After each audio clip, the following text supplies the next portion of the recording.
I'm Tom, and this is Tom and His Car Talks About Tech. And today we're going to talk about a company called Ohmconnect. So Ohmconnect is a really interesting startup. They're using Internet of Things technology, gamification, and a lot of other technologies that are often employed by tech companies to do something really fascinating. And that's to help to reduce the use of polluting power plants and to spread out the demand for energy on the electrical grid. So the smart grid is something I think that's kind of been in development for a long time. It's one of those technologies that always feels like it's the next thing over the horizon and something that people are talking about is going to expand and take over shortly, and that always seems to be just in the future. It never seems to really come through. And I think what's interesting about Ohmconnect is that they're one of the first companies that I've seen that's actually started to push these smart grid concepts forward and to actually make the smart grid into a reality, and not just a reality, but something you as a consumer can actually engage with and get some value out of. So what is the smart grid? Well, basically the way that electricity generation works, at least in the United States, is that we have a whole patchwork of different power plants that generate power, and that can be anything from renewables like wind energy and solar to fossil fuel burning coal plants, hydroelectric, nuclear. There's a whole lot of different technologies, and keeping the grid balanced, especially with renewables, is a challenge because as energy is generated, it's usually used immediately. So you can imagine if you have solar panels or if you have wind turbines and they're spinning or the sun's shining and suddenly it goes behind a cloud or the wind stops, then there's a drop in the amount of power available. And likewise, if everybody suddenly comes home from work and turns on their air conditioner at the same time, you have a spike in the demand. So you have this kind of lumpy supply and demand issue. And it's really challenging to keep the supply and demand in balance because there's not really any storage capacity. So you have to be always generating enough power to supply the demand. Otherwise, you can get a brownout where the grid actually drops in voltage and things stop working properly. You can even get power outages as a result of that. So the way that utilities normally handle this issue is that they have what are called fast-acting power plants. And these are usually fossil fuel burning plants that they can switch on very quickly to serve an immediate spike in demand.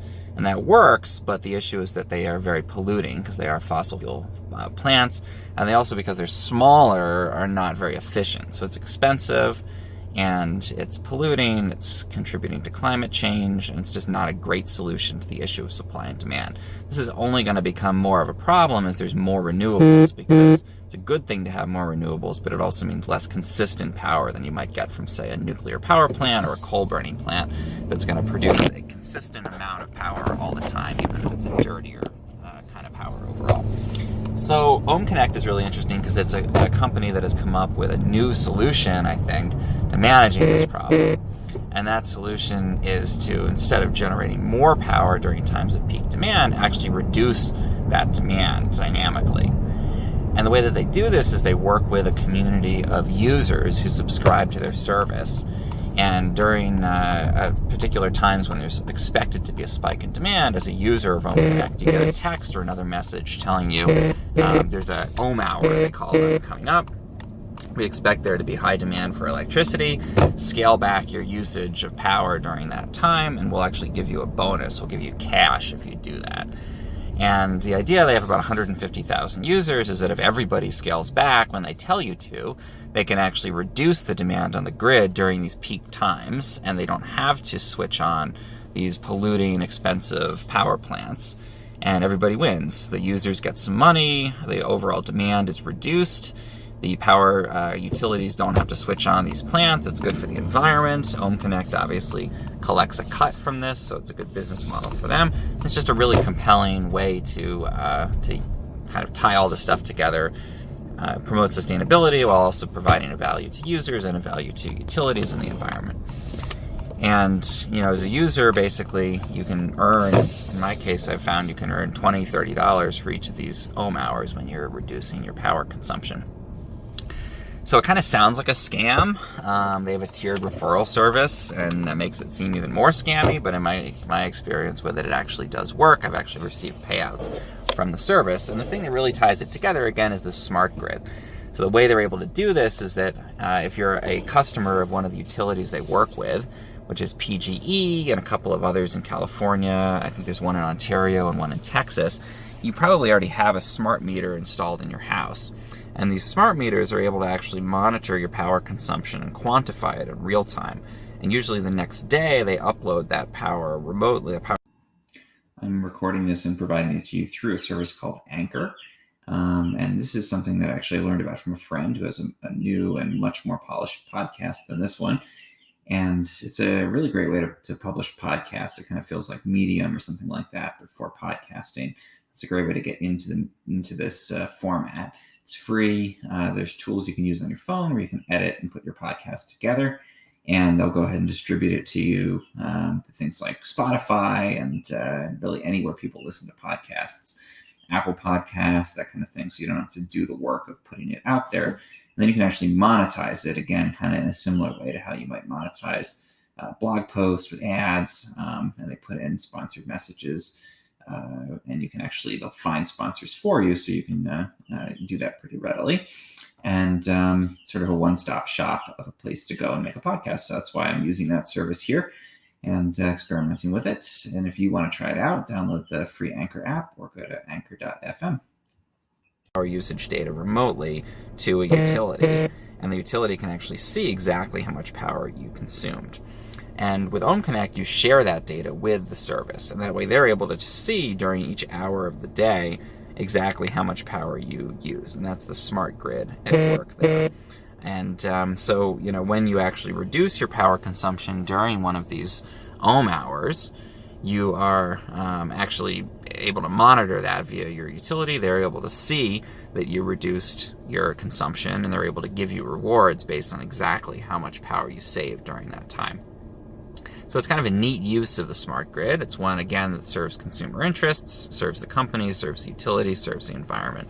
And the thing I think is actually even more interesting than this is that, that's a cool service. It's a neat business model. Apparently it's been effective. I think they've saved so far almost 700 megawatt hours of power, which is enough, they claim, to take 4 of these power plants offline. So it's definitely a big savings they've had to date. But what they're doing now, I think, is even more compelling, and that's that more compelling. So they're actually now providing a service where they close the loop, and you can actually tie your smart home devices into Ohmconnect's service. Instead of having to consciously decide to switch your power off during these ohm hours, they can actually do it for you remotely for specific appliances. So it's called auto ohms, these times where they do this. And the new service is one where it's a subscription. You actually subscribe to it on a monthly basis. They send you these little smart plugs that you put between your appliance and the wall. So you could put it for a refrigerator, for a window air conditioner, really anything that's going to be plugged into the wall and would use a lot of power. You can also connect in things like your smart thermostat or even your electric vehicle charger. And again, you're giving them control over those devices. And so the benefit of giving them this level of control is that you don't even have to be home. You don't have to be making a conscious choice. You probably wouldn't even notice a lot of the time because, again, they use this for the ohm hours, which are these specific hours where they're trying to reduce demand, but they also have these auto ohms, which could be a couple of minutes where they're trying to very quickly, dynamically reduce demand on the grid. You probably wouldn't even notice if your fridge shut off for 5 minutes at a random point in the day, and you're still reducing the power consumption and getting those rewards. So it's a really interesting model of allowing a remote company to control certain things in your house using home automation, using a smart grid, and then using the monitoring you get from your utility to do the second part of that loop of seeing how much power you reduced and rewarding you based on that. It's a sort of a full loop around between home automation and IoT devices like smart plugs and a smart thermostat or even a smart car charger, and the grid, and then the monitoring of the grid that takes place through your utility. And again, the thing tying it all together are these financial incentives. And they make their money because the utilities save money when they don't have to switch power plants on. They give some of that to Ohmconnect, and then again they pass it on to their users based on how much you actually reduce consumption. Of course, there's some challenges. There's some things that are concerning about this. Firstly, you have to be willing to actually cede control over your home to a random company. So, they have control over appliances, they have control over your air conditioning potentially, and that's a little bit scary. Sometimes you might not want to have somebody switch your air conditioning off. The good news, I think, is you can always override it. So you can always, if they turn your thermostat to 75 degrees and you're very hot, you can always switch it back, and maybe you won't get the bonus points, but you still have control of your home. And if they really switch something off and you don't want it to be off, you could always just switch the smart plug back on, or physically unplug that and plug it back into the wall. I think the bigger issue is there's obviously, by creating this interconnection between different elements of the grid, you're creating risks, and security risks especially. So you can imagine a hacker taking over Ohmconnect's services and coordinating some kind of almost a denial of service attack on the grid. So they could turn everybody's air conditioning up to max all at once, and potentially that would cause a power outage or shut the grid down. So that's a little bit of a scary possibility, and something that I think we're going to deal with more and more as we see the smart grid concept, and especially the Internet of Things concept, built out.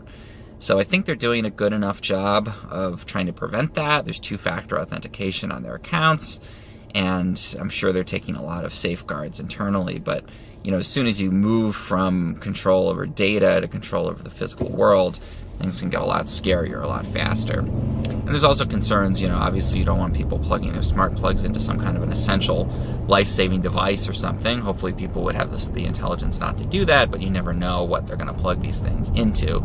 So allowing somebody to start and stop equipment remotely, always a little bit scary.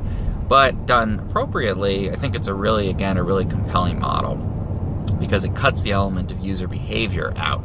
You can really just plug these things in and then ideally forget about it, and you're contributing to reducing demand on the grid at these critical points.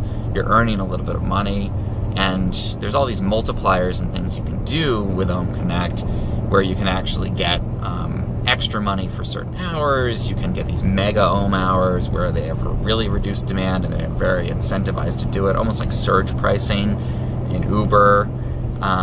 There's streaks you can go on, kind of like a Snapchat streak. Again, they're sort of rolling out all of the best plays in the tech playbook to modify user behavior, and now they're really closing the loop with the IoT aspect of bringing in home automation. So I signed up for this. I've been using Ohmconnect and testing it for about a year, so I can verify that they will actually pay you, and they do accurately measure your consumption during ohm hours. It's just sort of a neat service to test. But I am now also testing their premium service with a monthly subscription, and starting to get some smart plugs and connect up some of my smart appliances. I'm going to see how this service works over the long term, what it's like to live with a company having this level of control over some things in my home. But I would definitely, if you're interested in it, try it out if you live in one of the areas where it's offered. Some families actually do things as kind of extreme as switching off their entire circuit breaker panel during an ohm hour, reducing their consumption to zero. People have treated it as an opportunity to experiment with what it would be like to have no power, to be mindful of what life was like before electricity, to take a moment for family time. So there's tie-ins people are doing beyond the reducing the consumption. And again, if you do it consistently, you get these streaks and multipliers, people can make hundreds of dollars a month from this service. And there's tales of users who pay their bills using money from Ohmconnect. So if you're on the sort of top 5% or 10% of their users, you probably can earn substantial money from the service. And again, as scammy as it sounds and as suspicious as a tiered referral service can be, I found that their service does actually pay you, so that's a positive. We'll see, I think, more of this in the future. I think we'll see utilities trying to do this, but I don't think they'll be able to do it as nimbly and as effectively as a private company, especially a startup like Ohmconnect. But I could definitely see Ohmconnect being acquired by some kind of a larger utility supplier, or even by one of the IoT device companies that we're seeing them work with. Could become part of Nest, or Nest could start to offer a similar service, for example. And, I think this is a positive thing. This is finally, we're seeing some actual use of these smart grid concepts. We're seeing a service that doesn't just focus on reduced consumption, they actually focus on incentivizing users to reduce their consumption, which I think is key. And I think we're going to start to see more of this as home automation technologies become more pervasive, more common in the home, and we start to see more willingness of users to connect up their homes to a broader system like this. And I think, again, that'll be really positive, especially as there's more renewable energy use, there's more use of technologies like electric cars that have sporadic demands on the grid, or even the potential for storage. I think Ohmconnect is really well positioned to take advantage of it. So again, if you're in one of the areas that they offer the service in, I would try it out. It doesn't really hurt to do it if there's not a subscription fee, and I'll try out the subscription element. I'll report about it on my YouTube channel, I'll report about it on Twitter and online, and I'll probably do a follow-up here on this podcast about their service. So stay tuned. If you found this helpful or interesting, please subscribe, please like this, please share it to your friends so that others can find my podcast and enjoy it too. Thanks for listening.